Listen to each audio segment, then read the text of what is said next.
welcome to the Untamed Hero Show, where we talk about comics, movies, anime, and even toys.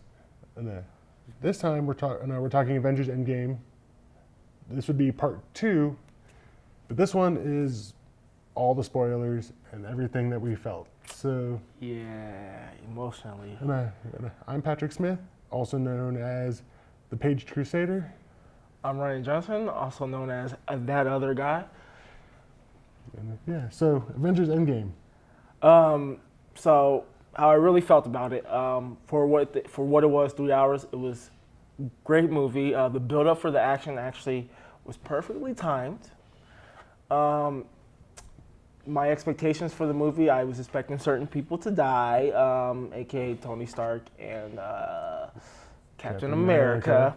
Really, he should have died in Civil War. I'm gonna stand by that. I don't care what anyone else says. But we got one of those. Yes, we did. I can't wait for you all to see it, which once you watch this movie, you're going to be very disappointed in that decision. I wish it would have been both. Would have made for a better end of the movie, but the play out was great. They build up to killing.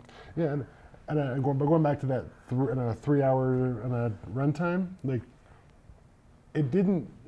Nothing really seemed to drag on too much. Yes. Like they filled their time, almost perfectly. Figuring out the solution, all that, the build up to the solution on how to undo what Thanos did. You know, all that. Nothing like actually dragged out. Although they sensed him, they sensed another snap. Followed it to figure out where he was. Went to that planet. Yeah. First thing they did, chopped off his hand. Yeah. Started questioning. Chopped off the hand and then questioned him. Then they chopped off the head. Thor didn't miss the head the second time. Let's just say that. All right. It was great. He was a simple farmer. It looked like he was doing good in those 5 years. It took him 5 years to get to that point, but it happened. Well, no, this was before the 5 year jump. Thanos. Oh, was it right after the snap? Oh, it was right after the snap. Yeah, it was right after the snap. Thor cut off the head, and then it goes. Because Captain Marvel finally got to Earth after she saved, aka Tony Stark, from dying. I said Tony Stark's, like it's multiple. Tony Stark. Let me correct that. Yeah, and he made that message to her, which we only got a glimpse of the message in the thing. Yeah, you know, in the trailer, it was very heartfelt. The trailer does not do it any justice. It was a lot more, and it's one of those things like, oh, it's gonna happen real soon, but surprise, surprise, it doesn't happen right there. Yeah, right. And like it even shows a clip of Tony Stark and Nebula playing paper football in like the mess quarters. Yeah, she actually beats him. It shows a different side of Nebula that I wasn't expecting to do with Tony Stark, but I guess them being stranded in space. Yeah, and the companionship that they had gave her compassion and kind of humanized her a little bit. Yeah, like kind of brought her back from whatever twisted things Thanos did to her. She still can be a cunt in the movie, but it's not like how she normally is in any other movie you've seen Nebula in, especially Guardians of the Galaxy 2, where she's outright trying to kill Gamora. But yeah, right. You know, and the loss of Gamora probably also helped change her a bit with that one in the end. So, but it definitely showed a different side of that I actually was not expecting to actually see, especially at the beginning, towards the beginning of this movie. Yeah, right. My only claim with that part though is, so at the end of Captain Marvel, when she shows up there, she's apparently by herself while they're all inside looking at the beeper. When she actually brings Tony and Nebula back to Earth, they're all running outside. So yeah, that's just a minor hiccup. Well, you know, that's true. They kind of didn't play that well. I think they were pressed for time to try to get it out as quick as possible. Well, also, they filmed Infinity War and Endgame at the same time, too. So, silly people. Now let's get to Hawkeye. Oh, right. They show him just before the snap. Yeah, that's the opening. That's the actual opening scene. Yeah, of the it's movie that one's actually a tearjerker because he's there with his family. You know, he's on house arrest because he couldn't be there during Infinity Right. Wars itself. Which they made reference to. Yeah, and you know, he's teaching his daughter how to shoot arrows while his sons are out. They're playing catch with the baseball man, and his wife's getting food ready. Yeah, gonna kind of having like a barbecue. Yeah, picnic kind of thing. barbecue picnic thing, and as they're getting ready to sit down and eat, like it all happens in 1 minute. Yeah. He tells his daughter, "I'm gonna have to go grab her arrow," and he turns around and she's gone. And turns around, And his wife and the other two boys are the gone. boys are gone. That one is, whew, that one was a little rough to see. A man in his position, I Yeah. probably would have snapped. I mean, Easily. technically he did. Yeah, the way he snaps wasn't, like, in my opinion, a bad way. He becomes this little guy here, Ronan. Yeah, he's no longer Hawkeye. He's not Hawkeye, and he's not necessarily a vigilante because there's no police really in the world because half the world population is literally gone, half the universe population is gone. Yeah, I mean, He's killing bad guys. Like, he killed the cartel. He's killing the Yakuza. yeah, when Scarlet Witch finally catches up to him And in I guess- Tokyo. I think in my position, if I was him, I would have felt the same way because if my family who did nothing bad Right. got snapped away, vanished by For no reason. and you got these bad guys who were still around, I would have I would have slaughtered every single one of them. Yeah, no one. I mean, he did, and There's no policing them. I No, probably yeah. even would have went to the jail system and ended all of them too, because yeah, right. I mean, there's no policing it. and I mean, when they actually tracked him down, like Natasha saw what he was going through at that time. Yeah. When he took out the last of the Yakuza. Yeah. Oh my God, that one was that when they finally reveal him what he's doing, because you know they sent who was it, Brody out to go get him. Yeah, he was looking for him. And He ran into the cartels, just dead bodies everywhere. yeah. He's like, and then Natasha's like, maybe it was just another group of Another gang, and cartel. Another cartel. No, and he's like, no, this is Barton. Yeah. I think that route was well justified because a lot of people lost, a lot of innocent lives were lost, and you have these bad guys who were still around. Like, what's the point of them still being around? Right. I mean, and One thing I didn't understand in the movie, whether Wakanda lost most of its leaders or not during the snap. they lost Shuri, T'Challa. But they still had the knowledge and power to help the world. They did. They could have just helped the world. 5 years went by and it looked like things almost got a little bit worse. Yeah. You know what I mean? Yeah, they kept in contact. Yeah, they were worried about in their own homeland, but I think they still had the power and technology. That's something I wanted to see in the movie. Right. Like, for Earth to be okay, like, anyone's still alive, like, we're still going to make sure. Right, You know what I mean? Yeah, and then randomly, like, and out of nowhere, and then it goes to a story in a used storage place with Scott's van, Yeah. and it shows a rat just kind of searching for scraps, walks along the key and the little keypad thing, turns it off, and shoots him out of the back of the van. And that's how he gets back after being stuck in the quantum realm. For 5 years, Well, even though for him it was only Yeah, he was like, for you guys, 5 hours. Yeah, for you guys it was That's 5 a lot years. of time to go by in 5 hours. Yeah, It's almost like the hyperbolic chamber, but on a higher scale. Oh, You know, you right? go into the hyperbolic Yeah. chamber, freaking Yeah, 24 hours is a year there. So. And during that whole thing, like we find out once Tony got back to Earth, like him and Pepper got married, settled down, Had a kid. and I had a little girl. Yeah. While he was secretly building Pepper's. When he goes to get her for dinner, she comes out wearing the rescue helmet. Yeah. The Iron Man helmet. It was good. Yeah, and, let's. and I thought it was cool how he still had the little thing that was not for the first Iron Man, that computer desk Yep. thing. How that was in his log cabin. Yes. Well, I don't think he's ever gonna. He doesn't have Jarvis anymore. And he still had Friday though. Hey. Jarvis. Okay. Some would say Friday's better. Jarvis. Jarvis has been around. That name has been around since his dad. All right. And then back when he was actually a human person, not. Before he was human. I'm talking. Oh yes. Yeah, and then when he was around with his dad, he was a human. Yes. It's a good name. Yeah, and but going back to the whole Tony Stark thing, like, and then, so he was an emotional wreck when he came back. yeah, right, and he looked so scrawny and just Malnourished. Yeah, you look like from that alone he was gonna die.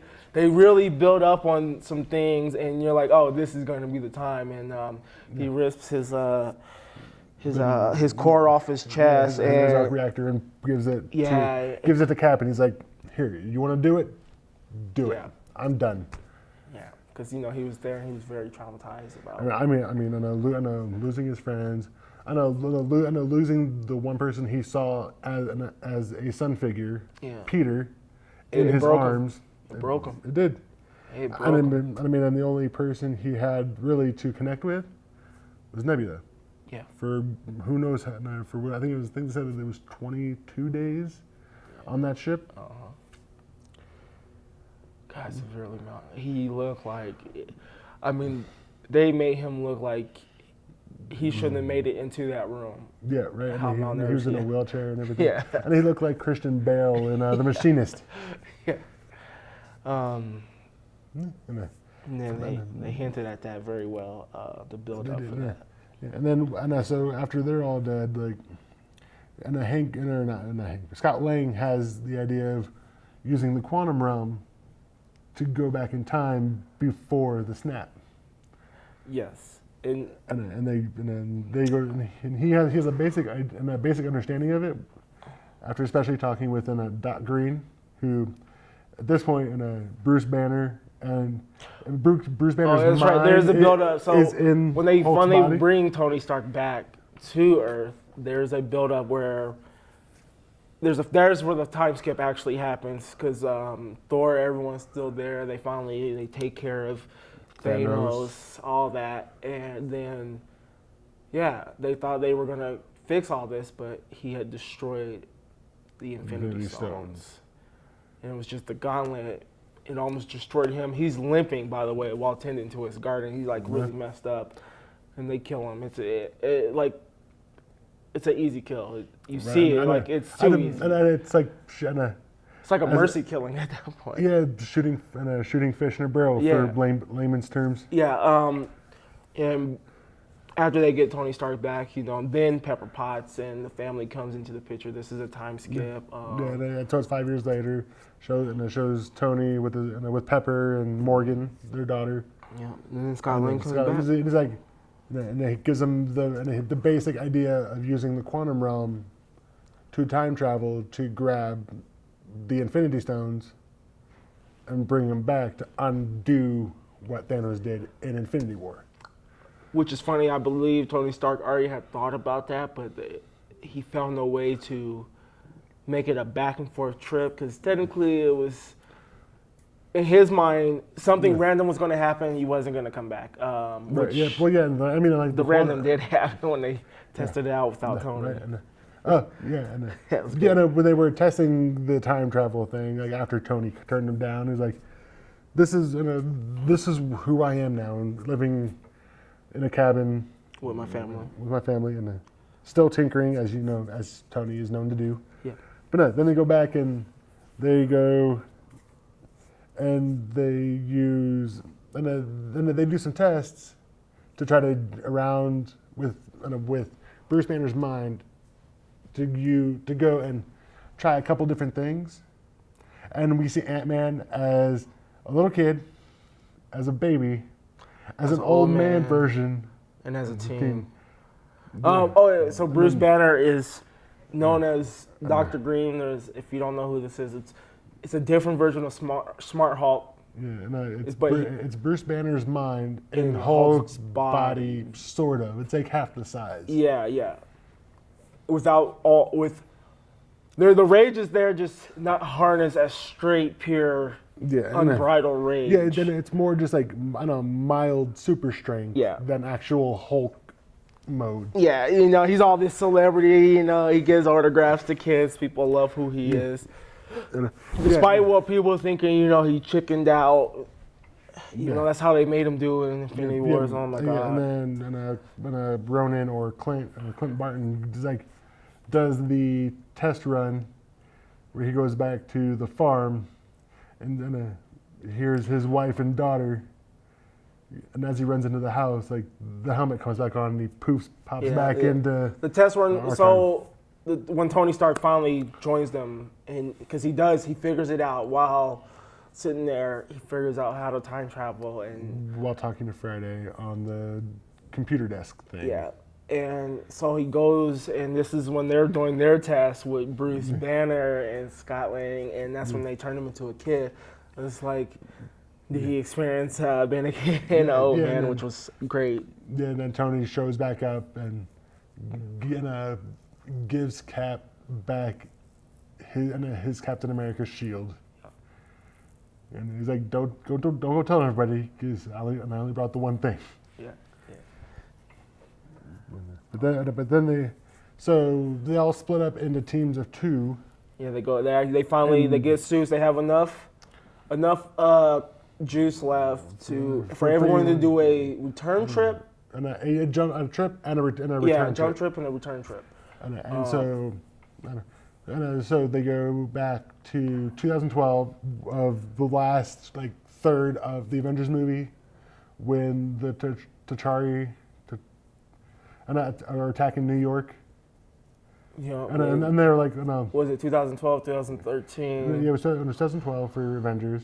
And they tell Bruce, just act normal, just go smash something. He's like, oh, the Hulk. That was the best thing, because before that happens, Hulk is at the beginning of the fight. You guys see in the movie, he's destroying everything. They're all in this alleyway watching this, and which Hulk never he destroys a taxi cab that is completely empty, and just jumps on it repeatedly. Yeah, and then he rolls off. Was like, why don't you go destroy something? He's like, okay, I'm Bruce Banner Hulk, and he smashes the top of the taxi cab. He sees a motorcycle and tosses it. And he just, it was one of the most hilarious things. Probably one of the best parts of the movies, in my opinion, because it shows a different side of something I never expected to see from Smart Hulk. Usually, it's a bad thing when the mind of Bruce Banner and Hulk comes together. Yeah, and then the next one was 2014 with Guardians of the Galaxy.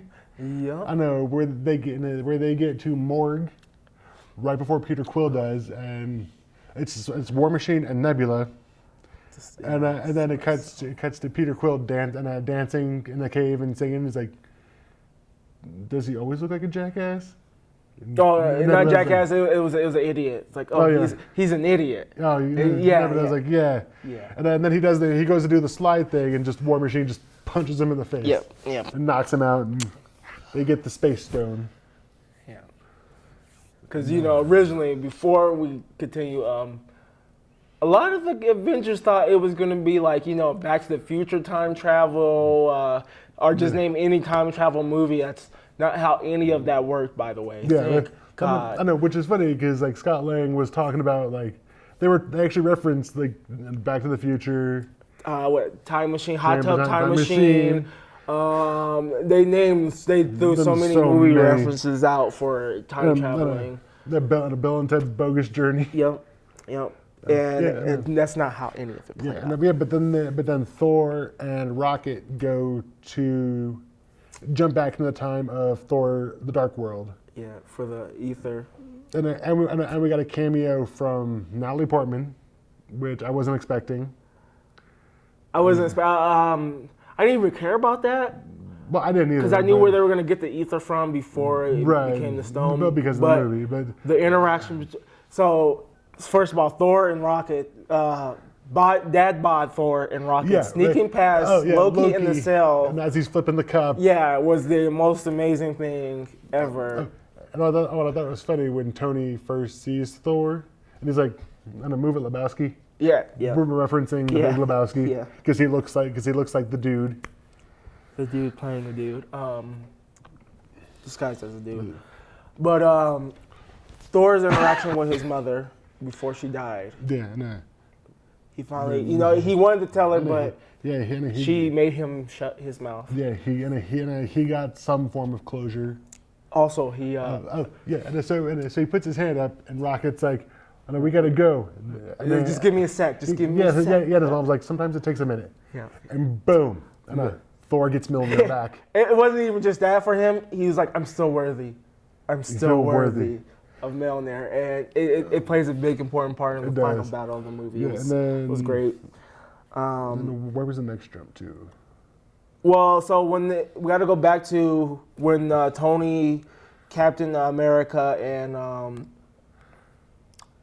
then we're trying to get the Tesseract and the staff. Oh yeah, back at it's the end of Avengers after Tony stops the portal, and he's in it, and then Loki's like, "I'll take that drink now." And then, but then we see more after that. You got to see what happened actually after. Like the Shield agents coming in. Yeah, they take it, aka Shield/Hydra. Yeah, and it's the dude that plays Crossbones and the other Shield agents. And then we have this great scene like where Tony Cap takes the stairs down a couple floors, and then gets in the elevator and. And you almost think it's gonna be that scene from Winter Soldier again. Yeah. But no. It is like the defense secretary told me to take point on the staff, or on the Tesseract, the staff. Yeah, the staff. Yeah, and then the dude that plays becomes Crossbones, puts his hand on his gun, he leans in, he's Hail Hydra, which is a reference to Dark Empire. Yep. But he gets the staff and leaves. And ends up running into the 2012 version of Captain America. Yeah. That version thinks that he's Loki in disguise, trying to steal the staff back, which is great. He had to fight himself. And they're talking move for move. It was great. Yeah. And they make reference to Tony and then make reference to that is the ass of America. Well, Tony says his ass just doesn't look like the ass of America in the original Captain America suit. Yeah. And then, but Steve Rogers had to kick his own ass from the future. Steve Rogers had to kick his own ass in the past. Yeah. And he's face down. He just looks down. He's like, that is America's ass. Yeah, it's stupid. But that was the little bit of humor tied into this whole dark toned movie. Yeah. But they lose the Tesseract. The Tesseract. Because Loki grabs it. Because while they're down there, and a future Tony, or present Tony, is dressed up as one of the Shield agents, gets hit by Hulk because they tell him to take the stairs. And it pops open. Which they screwed with the timeline there because Loki was aware of everything going on, looks down, picks up the Tesseract, and just poofs out. Well, yeah, because at the end of that movie, Thor takes him back to Asgard, which is funny because you see him in Asgard in the cell tossing the cup. Yeah. That's when that was supposed to happen, was him supposed to be tossing that cup, but which they couldn't fix all of it. But as long as the whole premise of it, they were going into different parts of the past, getting the stones. To get all the stones. So they can just undo what they did at present time, not even like undo the past. They just wanted to undo what they did at present time, what Thanos did. Yeah, so that's what the build-up was. So while Tony and Cap go back to the 1970s, where an older version of Howard Stark and a younger version of Hank Pym are there, Cap to get the Pym particles, because of that extra jump that they had to do. It explains why Hank Pym thinks Howard stole his stuff, his shrinking technology before he got it out there, which never happened. No, it was Captain America. Yes, but they don't need to know that. No, they don't need to know. Well, no, but then Tony runs into Howard and Yeah, it was a good moment. I know, He but, got closure, the yeah, closure he's yeah. wanted with his father. yeah, right. And, Finally, it was. and then he found out how he really felt about Tony, like true, unbiased Yeah. thing. Yeah. But then we jump to Natasha and Clint. Going for the Soul Stone. Stone. Now, if anyone has seen Infinity Wars, you know what's going to happen. There's Thanos. Black Widow and Ronan now, which is a Hawkeye turned Ronan, Right, going to go get the Soul Stone. Yeah, We know- Red Skull shows up and he's like, I know Requires a love Red Skull, sacrifice. right. And then it jumps to like a couple minutes later where they're both like just staring at each other silently, Like, he's just yanking our chain like I don't think he's playing around. Thanos, Natasha explains that Thanos sacrificed Gamora. He came back without Gamora Right. getting the stone. And you know it's a build-up. I'm sure most people will probably feel this is one of my surprises. Yeah, I felt like Clint should have been the one to die. not He Natasha. almost He made it. He almost did. And Natasha had one little trick up her sleeve and stopped him Right. from sacrifice, Yeah, which no. made poetic justice because if this was going to succeed, he got his family back. There was no reason for him not to be there. Right, and then Natasha didn't necessarily Yeah. have anybody besides the Avengers. Yeah, those for them, she was family. For her, that's Right. all she knew, and the only job she really had that mattered was working for Right. Shield. And then we get another reference to Budapest, which we still don't know what happened. That's true. I mean, most people, if they really want to know, you can always go into the comic books and bring up the Budapest thing. Yeah, but then But there's a backstory movie. there will be. People will get that. Yeah, and we are getting a Black Widow movie, and I hope it will be the Budapest stuff because I really want to know. I think it's going to be before he was actually Hawkeye for the Avengers when he was still part of the Russian circus. So. I know, but then we go to Doc Green talking to the Ancient One, who was the Sorcerer Supreme at that time, and she does the thing to him that she did to Steven, Yeah, where she pushes his astral form out of his body. Almost did not get the Time Stone, which Yeah, because she guarded it yeah, very well as the Sorcerer Supreme. Yeah, she's like, no, and I have to protect this with my life. And then he drops knowledge. He's like, hey, and Doctor Strange just gave it up. Because you forget she does know that she's expecting Doctor Strange even before Doctor Strange She's like becomes Doctor Strange. Yeah, she's expecting him. Yeah, she's like, he's. At that time, what was it? 5 years before? 5 years? 5 or 9 years before he was going to become Doctor Strange? Yeah, because it was still that 2012. It was still the New York incident. But yeah, she's like, he's 5 blocks over there performing surgery right now. Yeah. Like, She was expecting him, but she had to wait on top of the sanctum while training. And then she realized her not giving the stone was a mistake. It was part of the bigger picture in the future because they, like I said, they had a plan. All the stones were going to get returned at the time they took them from when they took them, no matter what. right. And then, So that means Thanos is, no matter what, still going to do the snap. People are still going to die, but... Yeah, no, so they get all the stones back. Yes. They go back and... Hold on, before we get to all the stones. Now, Nebula, she plays a very important part. Her going into the past Oh yeah, the whole like is a very bad thing because I guess her and the other Nebula are connected because of the same technology that's in the past one it's in her. So their memories start to swap with each other and they start to figure out. Yeah, and Thanos in the past, the minute he decides to move for the stones, figure out that they're in the past, which means he knows that whatever he did happened no matter what. Right, so now he's like, yeah, cool, we'll wait saw, for them. Yeah, he saw his future death and everything on the farm. Yep. And so he uses them, instead of him going to actually look for the stones in his present time, he waits for them to gather all the stones. And and so they get back, and Tony makes an iron gauntlet. That's based off what he knows from the Infinity Gauntlet to put the stones in.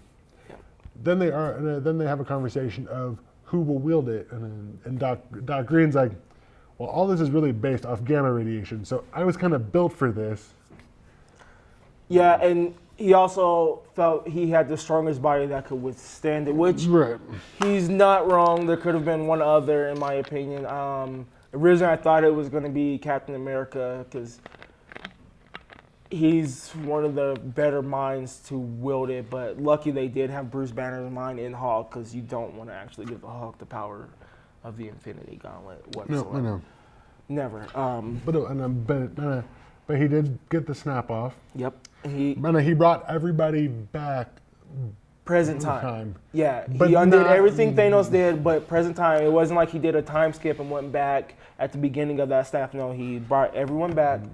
Present time. And then as this is going on, and Nebula sets up Yeah. the time machine that they were using for the Yeah. to bring because so the present time Nebula is still prisoner with Thanos. Yeah, she got captured. Yeah. So they switched, and she opened up the time portal for past Thanos to come through. And at this point, so while this is going on, they all Thor, Captain America, and Iron Man all go out to confront Thanos. Well, before that, there's this big thing. He bombed, so his ship comes out, enlarges back to, you see how big a ship is, enlarges back to its size. And then So he destroys bombards the building, the Avengers building. the Avengers compound. Yeah, and everyone who was near the gauntlet was pretty much further underground. Tony, Thor, and all of them were just the three were at the top there, and they went out to confront him, and you got to see Mjolnir and Stormbreaker come together. Yeah, right. It was And transforming Thor into Viking god Thor. with Dad Bod. Yeah. Dad Bod Thor. That's what we're gonna call him. That's where he was. It was really weird. Yeah, right. But his hair, everything, like the armor comes back, and his hair, His hair is long. his facial hair is really long, and it's like it goes man bun up here. Yeah, and it's braided in the middle. Yeah, the beard is like oh, he's gonna look like the Allfather soon. Yeah, right. And so the three of them fight, and Thanos just whoops the floor with them. Mollywops. But then they do this close up of Mjolnir, with a little bit of wobble. Hold on, you're jumping ahead. Just wait. And you go back. They start this fight. The fight happens, and you cut to underneath the rubble of the debris of the mass, and you got Ronan here with the gauntlet, and Thanos' minions, little beasts, are like tracking it, and so he's fighting them underground, while the Hulk is holding up a building, so everyone else who's trapped. He's not really holding up the building. He's holding up anything above ground because water is streaming in. Yeah. People are going to drown. If anyone who can save the world is going to drown at this point. So he's like one arm because his other arm is messed up from the gauntlet. Just how Thanos was. Yes. I mean, not nearly as bad. Yeah. Because Thanos did the snap twice. Yeah, that's true. Yeah, he's holding that up. He's got to get people out. They find Nebula, Gamora, past Gamora, helps future Nebula escape from Thanos' ship to stop past Nebula from ruining everything for... Yeah, and then they try to convince her to come with them. Yeah. And she's like, no. And so future Nebula ends up shooting past Nebula in the chest. No, Another thing they messed up on the timeline. But we did get a Nebula death too. Yeah, that one was supposed to happen no matter what. I mean, that happened, and then now you get to them getting like shit tossed in. Yeah, right. By Thanos. Yeah, then we see the close up of Mjolnir doing its little wobble. Well, yeah, Thor is like at the breaking point. He's like about to get. Thanos takes the axe and he's like about to push it in. Like this is a different Thanos. This is before he gets the gauntlet. Thanos. He's like they're trying to stop him from competing because his whole mindset has changed at this point. He's not gonna do the snap to do half the population of the universe. Now he's gonna do the snap to erase it and to do another snap, and rebuild it, Rebuild so the people universe. don't remember, so he will never have any oppression or opposition of them trying to undo what he did. I should say, yeah, that's more or less. So like, yeah, and so he's gonna kill Thor. Like he's on the verge, about to take the sharp end of Stormbreaker and push it through Dabbot Thor's chest, and then you see the jiggle of Mjolnir happen. And a fires and it hits Thanos. Again, Thor breaks free, and then you just see Mjolnir fly past him, and then boom, and a wide shot of Cap finally wielding Mjolnir. Yeah, and it was a moment. Even I had the same moment as Thor's like, oh, finally, someone who is truly worthy to wield Mjolnir was Captain America, and Thor sits up and is like, I knew it, and they proceed to kick Thanos' ass with Mjolnir there. And then as they're starting to fight, like, Making an appearance. and a Cap hears over the comms on your left, and then the Doctor Strange portal opens up, and then we see Spider-Man come back, and everyone. So they start off with T'Challa. The leader, Shuri, and the leader of the Dora Milaje, what's her name? I can't remember her name. They come out the portal first, and then you got the Guardians of the Galaxies in another portal coming out. Then Falcon comes flying out. And Spider-Man's like the third or fourth introduction in this, and it's. Then after Spider-Man comes out, then we see Riss in Pepper Potts and the rescue armor just poof, we're like. She wore the armor. She donned it. Yeah. And after Tony said towards the beginning, and your mom never wears anything, I get for her. Because at this point, Thanos is also pissed that they've stopped him too many times, so he brings the rain, his whole army, his armadas on the planet. And before like all this happened, Captain America's standing there. He has a busted shield, Mjolnir in one hand. He tightens the straps on what's left of the shield, and he's like, I'll fight all of you, and then the message comes in on your left.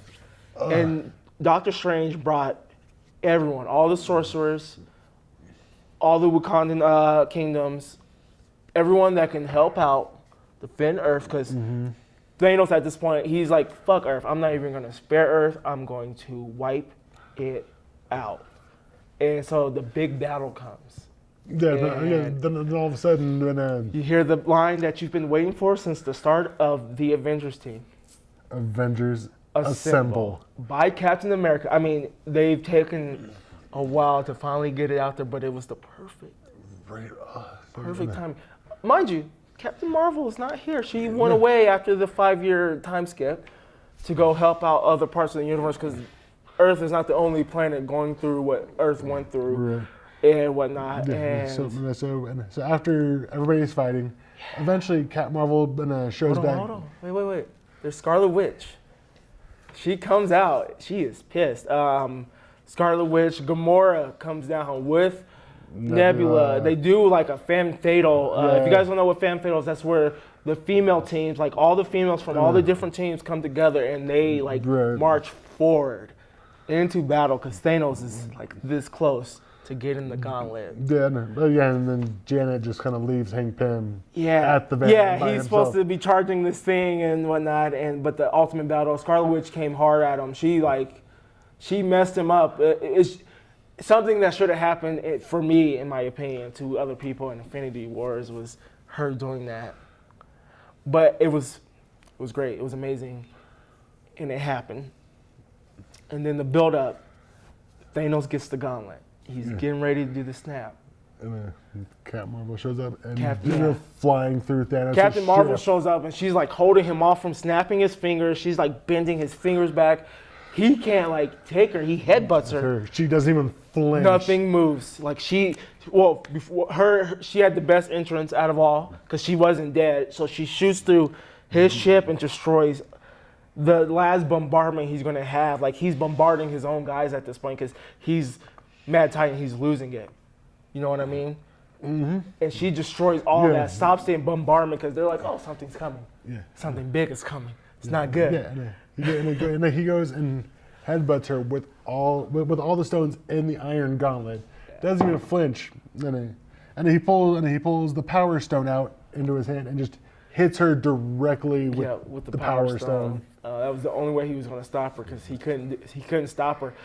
And the climax is coming. He puts the Power Stone back in, and But before that, one of my favorite lines of the entire movie, they're playing in a keep away with the Iron Gauntlet before he gets it, and Peter's just holding there, hugging it, and Captain Marvel and Captain Marvel shows up and he's like, I'm Peter Parker, and she's like, well, Peter Parker, and you got something for me?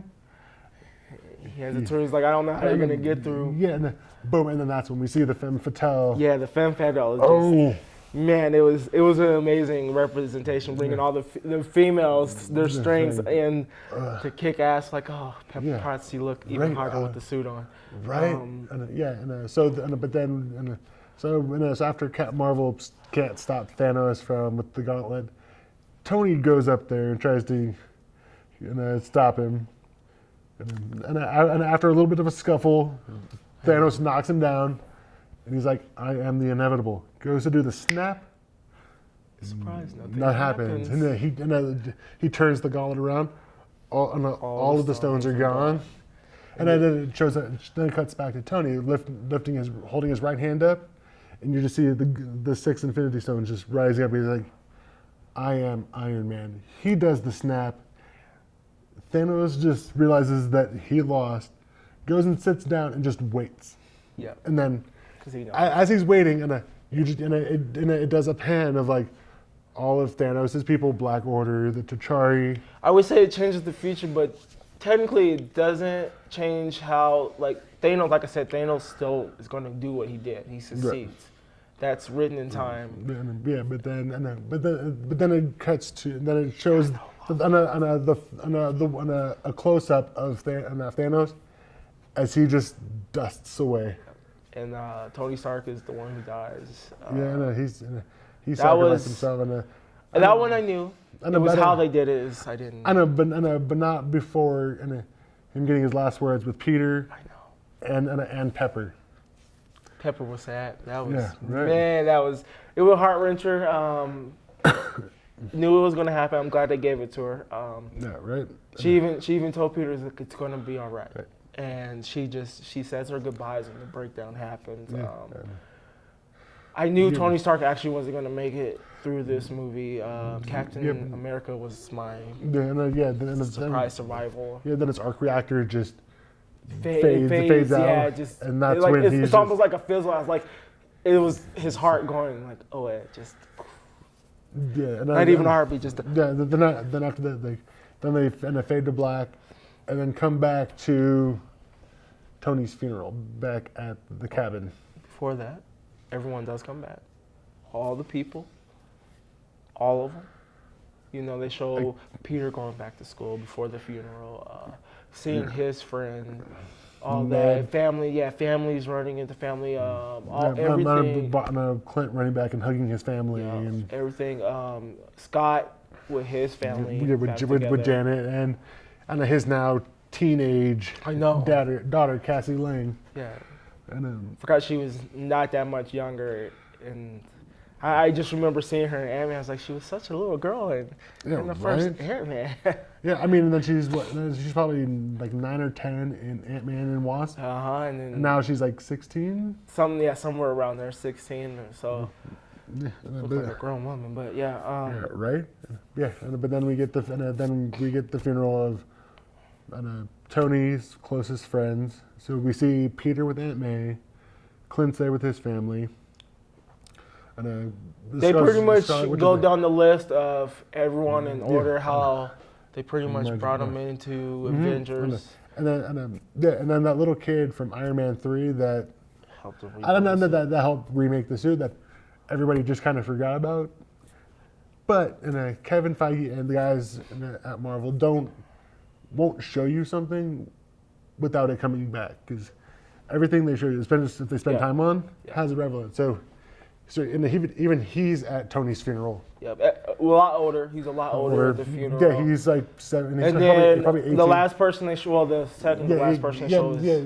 and it pans up to the porch. Captain Marvel's standing there. Captain Marvel, and then does the pan past her, and then out of the shadowy part, Nick Fury. Which I don't know how we didn't see him standing there while she's standing on the porch, because when they hear her at the porch, there's a wide view angle, and then they pan away, and then like he comes out of nowhere, like why didn't we see him standing there to begin with? But yeah, they showed everyone being back finally, and yeah, it was. One thing we never mentioned, the Stan Lee cameo. Oh, right. Yeah, and a license plate of his 1970 thing, and I think it was a Charger. Yeah. And then I think it said enough said on the license plate. Yeah, peace, not war. And that was Stan Lee's last cameo in the Marvel movies. Yeah. It's not the cameo I wanted to see. I wanted him to be the one above all. That's my opinion. I'm sure a few other people felt that way, but it was a good last cameo for me. It wasn't nothing too much, nothing too little, so it means a lot. Right. But yeah, that was our review of Avengers Endgame with spoilers. Definitely tell us what you thought of it if you saw it opening weekend. Tell us what you felt like you wanted to see as well. Put it in the comments. Yeah, and don't forget to subscribe and hit the notification bell, and then so you don't miss it whenever time we put up a video. And I'm the Page Crusader, And I'm that other guy. and we'll see you next time.